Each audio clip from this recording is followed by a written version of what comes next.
Singapore now has over 6 million people squeezed into just 735 square kilometers of land. That's like packing every resident of Denmark into an area smaller than one-tenth their country.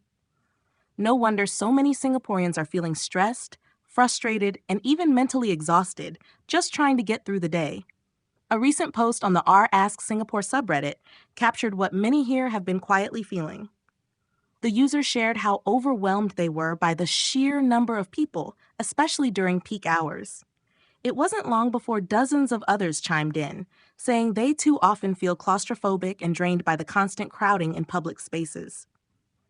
Some netizens say they've found workarounds. One shared that they go to work and eat lunch earlier just to avoid the peak hour madness.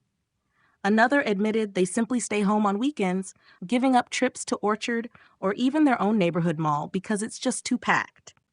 But that comes with its own cost. A life where you're stuck indoors because everywhere else is too crowded? Does that really sound like the Singapore dream? Others say they cope by traveling overseas as often as possible. Short weekend getaways just to feel less boxed in. But with travel costs going up and the hassle of flying out regularly, that kind of escape isn't something everyone can afford. Many shared how even our buildings add to the pressure. Everything's going up, literally. From HDB blocks to shopping malls and offices, almost everything in Singapore is built vertically.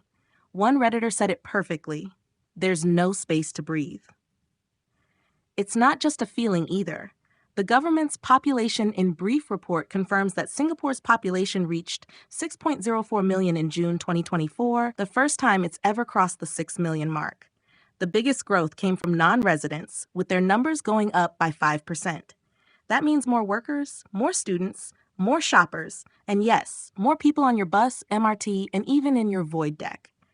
So we have to ask, how much is too much? Can our infrastructure really keep up with the pressure? Or are we heading for a point where mental fatigue becomes a public health issue? Do you feel like Singapore is getting too crowded? Or have you found your own way to cope with the jam-packed life here? If you find this interesting, don't forget to like, share, and subscribe to our channel, 2230.